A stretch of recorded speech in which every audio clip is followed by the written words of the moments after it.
ইসলামে আন্দোলন রাজনীতি করা কি বড় মুশকিলের কথা হয়ে গেল? আমি যখন সৌদি আরব থেকে প্রথম আছি, আমাদের এলাকার এক মাহফিলে আমাকে প্রশ্ন করেছে, তো হুজুর আপনি এত কাল সৌদি আরবে থেকে আসলেন, আপনি এই ইসলামে আন্দোলন করেন না, আপনি কেমন মুসলমান? তাই বললাম যে করবো কি, আমি এই যে প্রায় তখন 40 বছর বাপের তার বেশি হয়ে গেছে বয়স, এখন তো 55 প্রায়। তখন বললাম দেখেন আমাকে 40 বছর লেখাপড়া করছি, কোরআন পড়ছি, হাদিস পড়ছি, ইসলাম আন্দোলন কথাটা তো কোরআন হাদিসে কোথাও পাইনি, আমি করবো কি করে? কথা বোঝেননি? আসলে যখন আমরা আমাদের দিনের ব্যাপারে নতুন নতুন পরিভাষা ব্যবহার করি, গোলমাল হয়ে যায়। আন্দোলন কথাটা কোরআন হাদিসে কোথাও নেই। কেন আন্দোলন বলতে আমরা কি বুঝি তাই তো বুঝলাম না। যদি আমরা ইসলামী পরিভাষা ব্যবহার করতাম, আর জিহাদু ফি সাবিলিল্লাহ, তাহলে কোরআন হাদিস শেখায় এর নিয়ম কানুন আছে, আর দাওয়াতু ইলাল্লাহ, আল্লাহর পথে দাওয়াত, আমরু বিল মারুফ, নাহি আনিল মুনকার, প্রত্যেকটার ইসলামী বিধান আছে। আন্দোলন মানে না কি তাই বুঝিনি। আন্দোলন বলতে আমরা কি বুঝছি? রাজনীতি। রাজনীতি বলতে আমরা কি বুঝছি? রাজনীতি বলতে এই যে রাজনীতি, এই শব্দটা আমরা শিখেছি ইউরোপ আমেরিকাতে। রাসূলুল্লাহ সাল্লাল্লাহু আলাইহি ওয়াসাল্লাম সাহাবীরা অন্য পরিভাষা ব্যবহার করতেন। রাজনীতি মানে যদি রাষ্ট্র পরিচালনা হয়, তাহলে রাসূলুল্লাহ রাষ্ট্র চালিয়েছেন, সাহাবীরা চালাচ্ছে, সৌদি আরবের বাদশাহ আব্দুল্লাহ চালাচ্ছে, বুঝতে পারেন?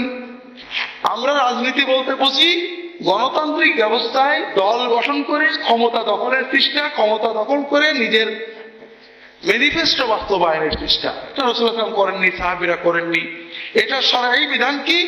এটা দ্বীনি দাওয়াতের একটা উপকরণ, এটা নাজেজ কিছু নয়। শরিয়া মতো ব্যবহার করে দ্বীনের দাওয়াতকে এগিয়ে নেওয়া যায়, কিন্তু দ্বীনের দাওয়াতের অন্যান্য উপকরণ করা যায়। কাজে আমরা এইভাবে না করে, রাজনৈতিক মাধ্যমে না করে, ওয়াজের মাধ্যমে, বই লেখা বিভিন্ন ভাবে করা যায়। এ ব্যাপারে ইহইয়া সুনান বইয়ে এবং আল্লাহর পথে দাওয়াত বইয়ে আমি লিখেছি।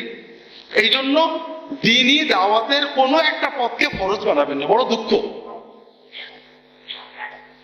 পীর মাশায়েখরা দ্বীনের দাওয়াত দিতেন, মানুষদেরকে দ্বীন শিখাতেন। এই জন্য পীরের সহবত নেক আমল, রাসূলুল্লাহ বলেছেন নেক কাফের সহবত নেওয়া, ভালো কথা। এই পীরের সহবত থেকে পীরের মুরিদ হওয়ার, মুরিদ কোনো কোরআন হাদিসের শব্দ না।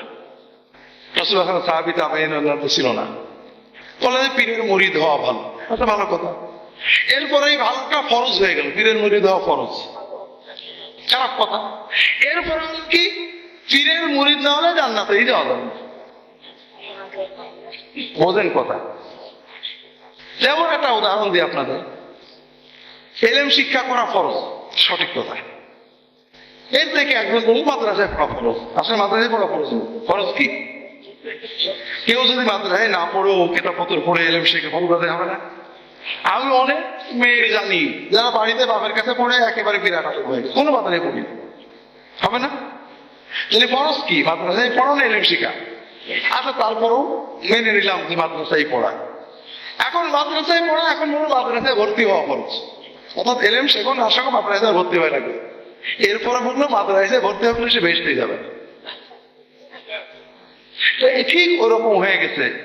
আল্লাহর দ্বীনের দাওয়াত দেওয়া, সৎ কাজে আদেশ করা, অসৎ কাজে নিষেধ করা, এগুলো ফরজ। কখনো ফরজ যায়, কখনো ফরজ দেখতে পায়।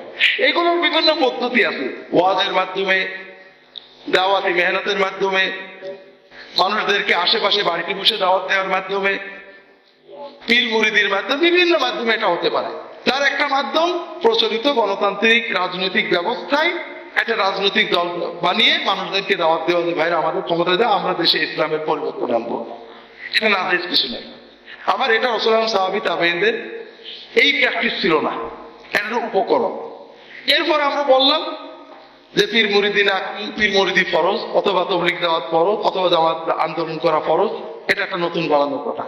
এরপরে বললাম যে তবলিগ না দেবে বেশি দেওয়া না, দাওয়াত ইসলাম বেশি দেওয়া না, পীর মুরিদি বেশি দেবে। আমরা প্রত্যেকটা কাজ বাড়িয়ে ফেলছি। আমাদের সমস্যা হলো ভাইরা, ফরজে আইন ফরজে কিফায়া বুঝি না। দুনিয়ার প্রতিটি মানুষ যদি জামার, আপনারা জানেন গার্মেন্টস যে একটা জামা হয়, একটা জামা কি একজনে বানায় নাকি? কিভাবে হয়? কেউ বোতাম বানায়, কেউ কলার বানায়, কেউ বুক বানায়, কেউ এটা বানায়, কেউ এগুলো জোড়া দেয়। কথা বোঝেননি? আপনি যদি মনে করেন সকল মানুষই বোতাম বানাবে, জামা হবে? সকল মানুষই কলার বানাবে, জামা হবে? হবে না। আপনারা তো সেটা করছেন। দিনের মৌলিক কাজগুলো সবাই করেন, আর দাওয়াতের মানহাজে এক একজন এক এক ভাবে করতে থাকেন। কারোরটা ছাড়া কারোরটা হবে না, এই পন্থায় যেন না।